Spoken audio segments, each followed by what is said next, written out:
आपण तांदूळाचं पीठ घेतलेलं आहे, उकडीच्या भाकरी केलेल्या आहेत. आपण बघू शकतोय भाकरी आपल्याला भाजायची आहे. कांदा, कोथिंबीर, हा ठेचा, खरडा घालून आपला हा मोकळा झुणका तयार आहे. तेव्हा आजचा मेनू अगदी सगळ्यांच्या आवडीचा आहे. हा आपण कांदा बघतोय, कोथिंबीरी बघतोय. याच्यामध्ये डाळीचं पीठ घालून आपण मोकळा झुणका तयार करणार आहोत. खूप छान छान पदार्थ तयार करणारी माझी मैत्रीण जयश्री भोसले ही साताऱ्याहून आलेली आहे. तिच्याकडून आपण मोकळा झुणका कसा तयार करायचा ते आपण बघणारच आहोत. हरिपाठ अभंग कार्यक्रमाकरता म्हणून ती आलेली आहे. ती जे जे पदार्थ छान तयार करते ते आपण तिच्याकडून शिकणारच आहोत. त्यातला हा जो प्रकार आहे मोकळा झुणका, हा आपण तिच्याकडून शिकूया. नेहमीप्रमाणेच रुचिरा या माझ्या चॅनेलवर आपल्या सगळ्यांचं खूप खूप स्वागत आहे. नमस्कार, मी रुचिरा चॅनेल तर्फे तुमचे सर्वांचे स्वागत करते. आज जो आम्ही तुम्हाला मोकळा झुणका याची रेसिपी दाखवणार आहे ती तुम्ही करून पाहावी आणि तसं आम्हाला कसा पदार्थ झालाय, मोकळा झुणका झालाय हे आम्हाला कळवावे. यामुळे आम्हालाही थोडं प्रोत्साहन मिळेल आणि अनेक नवीन नवीन पदार्थ दाखवण्यासाठी आम्ही उत्साही होऊ. मोकळ्या झुणक्या करता आपल्याला लागणारे साहित्य आपणास दाखवत आहे. हे आहेत 1-4 कांदे, हिरवी मिरची, जिरे, लसूण पाकळ्या 20-25, जिरे फोडणी करता, तेल फोडणी करता, मोहरी आणि हळद आणि राहिलेलं मीठ. याकरता आपण कढई गरम करतोय. त्यामध्ये तेल घालायचं आहे. लागेल तेवढं व्यवस्थित आपल्याला तेल घालायचं आहे. हे आपण डाळीचं पीठ घेतलेलं आहे. डाळीचं पीठ जेव्हा घालतो त्यावेळेला भरपूर तेल त्याला लागतं, तरच पदार्थ चांगला होतो. याकरता आपण साधारण भरडसर आकारामध्ये मध्यम कांदा चिरलेला आहे. झुणक्यामध्ये आपल्याला कोथिंबीर पण भरपूर वापरायची आहे, त्यामुळे ती पण आपण चिरलेली आहे. हे लसूण, हिरवी मिरची, जिरे आणि मीठ घालून हे आपण मिक्सर मध्ये ओबड धोबड असं वाटण करून घेणार आहे. यामध्ये जर हिरवी मिरची नसेल घालायची तर तुम्ही लाल तिखटही घालू शकता. हा लसूण,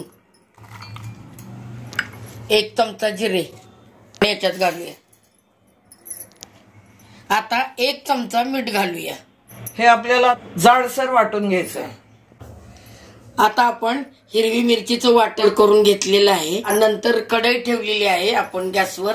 आता त्याच्यामध्ये तेल पण तापलेलं आहे. फोडणी आपण करून घेऊया. आता त्यासाठी मी इथे 1 चमचा मोहरी टाकते तेलामध्ये.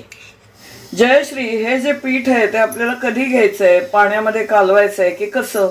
पाण्यामध्ये नाही, आधी फोडणी करून घ्यायची.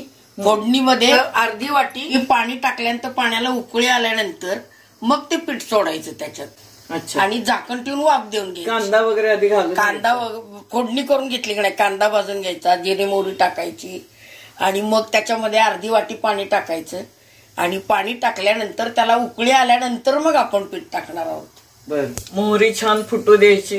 कांदा परतवून घ्यायचा. कांदा परतल्यानंतर आपण जो ठेचा भरडसर केलेला आहे तो घालायचा आहे. आधी कांदा भाजून घ्यायचा आणि कांदा भाजल्यानंतरच मग ठेचा त्याच्यावर टाकायचा, नाहीतर मग ठेचा सगळा करपून जातो. हो, बरोबर. कांदा कच्चा राहतो मग भाजत नाही कांदा. अच्छा अच्छा. त्याप्रमाणे आपण आधी कांदा परततो. तो खमंग झाल्यावर मगच हा ठेचा वापरणार आहोत. कढीपत्ता घालायची गरज नाहीये. सगळ्याची चव छान येणार आहे कढीपत्ता न घालता सुद्धा. यावर आपल्याला झाकण ठेवून द्यायचंय का? नाही, झाकण नाही ठेवायचं. बिन झाकण ठेवतो. आपण ठेच्यामध्येच मीठ घातलं होतं, त्यामुळे आता थोडं कांद्यासाठी परतण्यासाठीच आपण थोडं मीठ घालणार आहोत. चवीनुसार मीठ घालायचंय. यामध्ये आपल्याला सुंदर रंग दिसणार आहेत. एक तर आपण ठेचा केलाय त्यामुळे हिरवा रंग आहे. कोथिंबीर यावर घालायची आहे त्यामुळे हिरवा रंग, बेसन पीठ वापरल्यामुळे पिवळा रंग, असे वेगवेगळे रंग आणि त्याची चव सुद्धा खूप छान येणार आहे. मला तर तोंडाला पाणी सुटलंय बाबा हे करत असतानाच. तर आपला कांदा हा परतून होतोय. झाकण यावर ठेवायचं नाही. वेळ लागणार आहे कांदा भाजायला. कांदा भरपूर आहे त्यामुळे आणि अगदी व्यवस्थित वेळ घ्यायचा आहे. अगदी ते मोकळा झुणका तयार करण्याचा. जयश्री, यामध्ये ताक किंवा आंबट काही घालायचंय का? नाही नाही नाही, आंबट वगैरे काही नाही, आहे असा साधा. अच्छा, साधं मोकळं पिठलं. हा कांदा तर तयार होत आलेला आहे आणि याचा खमंग असा वास सुटलेला आहे भरभर. आता आपण यामध्ये ठेचा टाकूया. हा घातल्यानंतर आपल्याला ते परतायचंय का आधी? हो, परतून झाल्यावर हळद, थोडीशी मिरची होईल एवढंच आपल्याला करून घ्यायचं आहे. आणि आता आपल्याला हळद घालायची आहे. हे आता आपलं छान परतून झालेलं आहे, भाजून झालेलं आहे, तेल सुटायला लागलेलंच आहे कांद्यामधून. ते छान कोरडा झाल्यानंतर पुन्हा त्याच्यावर आपण थोडंसं पाणी घालायचं आहे.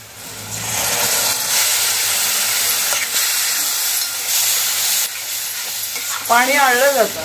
आपण यामध्ये साधारण 1 वाटी पाणी घातलेलं आहे. हे जे पीठ आहे ते उकडीचे तांदूळाची भाकरी आपण करतो आहोत त्याबरोबर. आता आपण यामध्ये हे उकळलेलं आहे पाणी. आता यामध्ये आपण पीठ घालूया. आपला मोकळा झुणका तयार होतोय. याला आता वाफ द्यायची आहे ना? वाफ द्यायची. आता झाकण ठेवून वाफलून घ्यायचं, म्हणजे सुकं होईल ते. आपण आता यावर झाकण ठेवून द्यायचं आहे. 2 मिनिटं झालेली आहेत. हे छान वाफवलं गेलेलं आहे. आपलं आता पिठलं तयार आहे आणि भाकरी होते तर तेव्हा त्याची आपण वाट बघणार आहोत.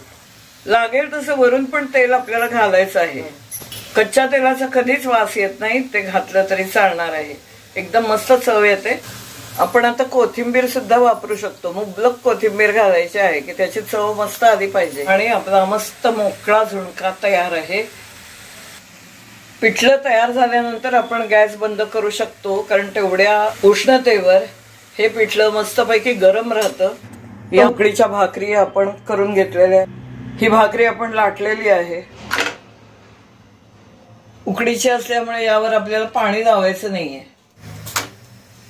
तांदूळाची भाकरी असल्यामुळे हे आपण तव्यावर भाजतोय, पण ज्वारीची भाकरी असल्यानंतर आपण दोन्ही बाजूने भाजायला लागते त्याला. आणि गॅसवर भाजतो आपण.